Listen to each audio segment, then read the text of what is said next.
الرحیم نحمده ونصلی علی رسوله الکریم وعلی اہل بیتہ الطیبین الطاہرین المعصومین المظلومین ولعنت اللہ علی اعدائهم اجمعین من الآن الى قیام یوم الدین۔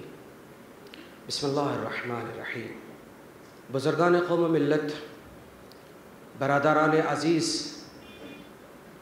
ڈائس پر موجود محترم علماء کرام، آج اتحاد بین الملل ملت مسلمہ کے لیے ہماری اس امت کے کچھ نوجوان متحد ہو کر کھڑے ہوتے ہیں اور اس عظیم امر کو انجام دیتے ہیں کہ جس کی آج کے زمانے میں اشد ضرورت ہے۔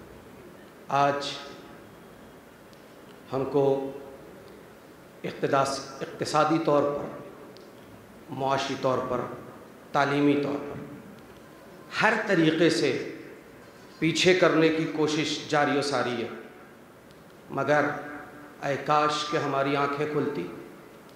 ہم تو مسجدوں کو موضوع بنائے ہوئے ہیں کہ فلاں مسلک والا فلاں مسلک کی مسجد میں نماز نہیں پڑھ سکتا، فلاں مسلک والا فلاں کی نماز جنازہ نہیں پڑھ سکتا، اور کمال تو تب ہوتا ہے کہ جب یہ فتویٰ آ جاتا ہے کہ اگر فلاں مسلک والے نے فلاں مسلک والے کی نماز جنازہ میں شرکت کر لی تو نکاح باطل ہو جاتا ہے۔ امت مسلمہ بیدار ہو، آنکھوں کو وا کرے اور تھوڑی دیر کے لیے متوجہ ہو کہ ایک شعر پڑھنے کا دل چاہتا ہے کہ متحد ہو تو بدل ڈالو نظام گلشن، منتشر ہو تو مرو شور مچاتے کیوں۔ اے میرے دوستوں، اے میرے بھائیوں، اتحاد کی ضرورت ہے۔ وہ اسلام جو اگنی کے 7 پھیرے لینے والے جوڑے کو بھی یہ کہتا ہے کہ اگر تم نے لا الہ الا اللہ اور محمد رسول اللہ کہہ دیا تو تم مسلمان ہو گئے، تو ایک لا الہ الا اللہ اور محمد رسول اللہ کہنے والا اگر کسی مسلمان کی نماز جنازہ پڑھ لے تو اس کا نکاح کیسے باطل ہو سکتا ہے؟ اے میرے دوستوں، آج مسجدوں پر بورڈ لگے ہوئے ہیں، خدا کی قسم یہ قوم متحد ہو جائے گی اگر مسجدوں کے اوپر سے بورڈ ہٹا دیے جائے کہ یہ مسلک والا آ کے نہیں پڑھ سکتا۔ مسجدوں کے ٹھیکیداروں کے لیے لازم اور ضروری ہو گیا ہے کہ مسجدوں کو باپ کی ببوتی نہ سمجھا جائے بلکہ اللہ کا گھر قرار دیا جائے۔ ایسا محسوس ہوتا ہے کہ جب ایک باپ مر جاتا ہے، اس نے اپنے 5 بچے چھوڑے، تو باپ کے مرنے کے بعد ورثہ تقسیم ہوتا ہے وراثت میں۔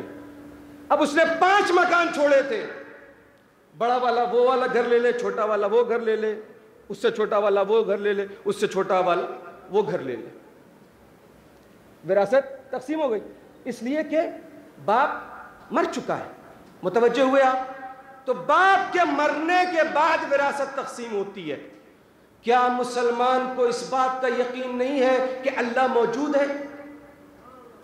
کہ نعوذ باللہ، استغفر اللہ، خدا رب العزت پروردگار عالم کا وجود نہیں رہ گیا کہ اب مسجدیں وراثت میں تقسیم ہو گئی ہیں، یہ فلاں مسلک والا لے لے، یہ فلاں مسلک والا لے لے، یہ فلاں مسلک والا لے لے۔ بخدا متحد ہونا ضروری ہے۔ اے قوم کے سرفروش نوجوانوں، اے میرے قوم کے جوشیلے نوجوانوں، اے امت مسلمہ کے قوت بازو قوم کے نوجوانوں، تم ایک انقلاب لا سکتے ہو، ایک تبدیلی لا سکتے ہو، اور اس تبدیلی اور اس انقلاب کا نام ہوگا اسلامک یونٹی، اسلامک اتحاد۔ وائی؟ کیوں؟ تم ایڈوکیٹڈ ہو، تم پڑھے لکھے ہو، تم سمجھدار ہو، تم حالات پر نگاہ رکھے ہوئے ہو، تم جان رہے ہو کہ فلسطین کے مظلوموں کو کس طریقے سے حق مارا جا رہا ہے، مگر کئی کنٹریز مسلمانوں کی موجود ہے، اس کے باوجود بھی فلسطین کے مظلوموں کو حق کے لیے کوئی بولنے کے لیے تیار نہیں ہے۔ والسلام علیکم ورحمۃ اللہ وبرکاتہ۔